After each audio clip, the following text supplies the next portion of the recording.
Voilà, petite présentation du kit SCAR de chez Tipman. Donc on commence par le contenu. Tout d'abord un mode d'emploi qui tient sur une seule feuille. Ensuite le viseur avant, avec une petite rallonge qu'on mettra ou qu'on ne mettra pas, suivant la longueur du canon. Donc le viseur arrière. Un joint à placer entre la crosse et le marqueur pour supprimer le jeu éventuel. Et donc la fameuse crosse. Donc qu'est-ce qu'on peut dire déjà sur la proportion? Donc elle est plutôt bien proportionnée, surtout si on la compare à la creuse des boys que je m'étais confectionné il y a quelques semaines. Donc vis-à-vis de la hauteur, hein. Ici on a une hauteur très importante comparée à celle de Tipman où c'est largement raccourci.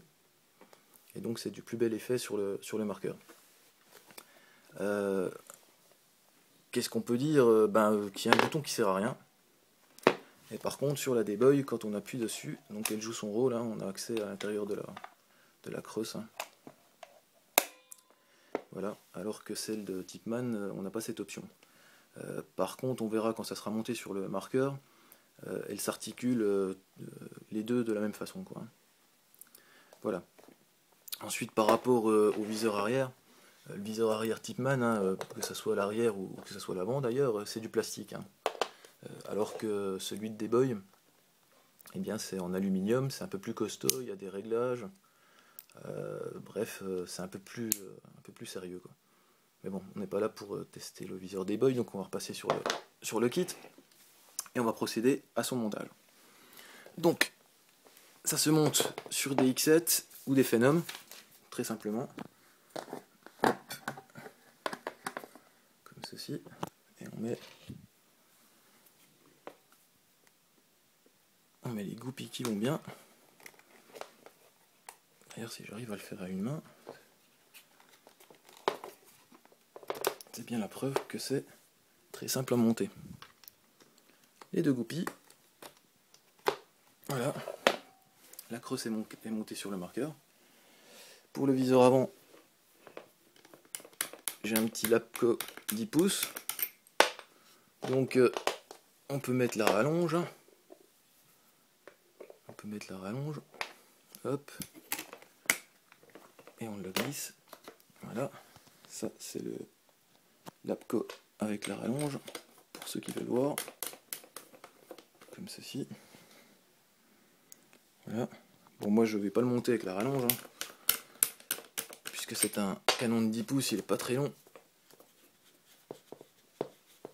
Donc on va le raccourcir. On ôte la rallonge. Hop, on remet le viseur. Et je trouve que c'est un peu mieux proportionné. Bon, par contre, on peut plus baisser le viseur à l'arrière. C'est pas grave, hein, on le baissera à l'avant. Hop, on remonte ceci.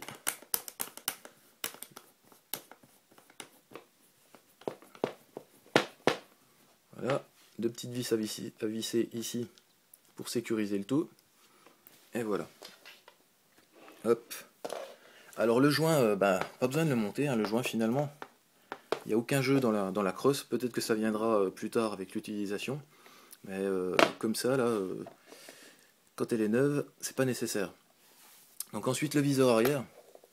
Eh bien le viseur arrière, on le montre très simplement.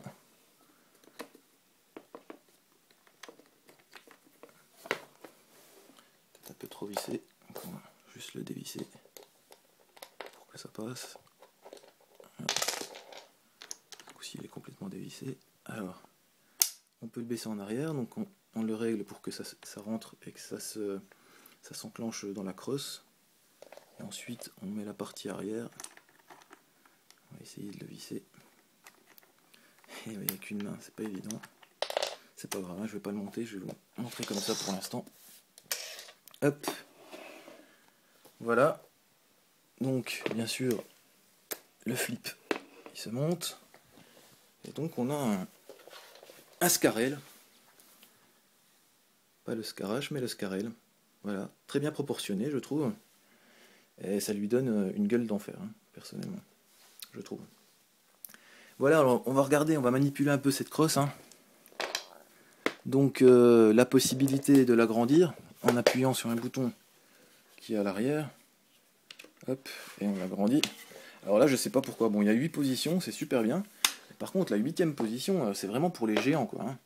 Je pense que quelqu'un qui fait 2,10 m, il est à l'aise. Hein. On peut voir, c'est vraiment une crosse à rallonge, quoi. Alors, moi, pour jouer, je trouve que position complètement repliée, c'est parfait. Donc ce bouton-là, qui ne sert à rien, donc on l'a vu tout à l'heure.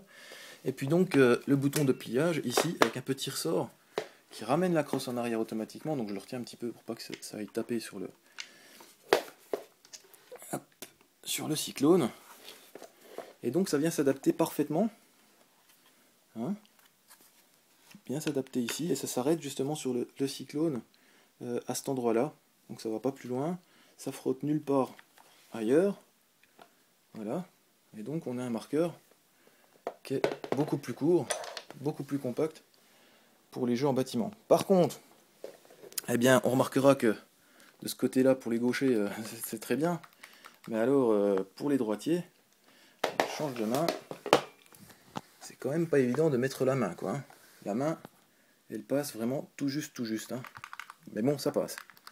Ça passe quand même. Voilà. Voilà.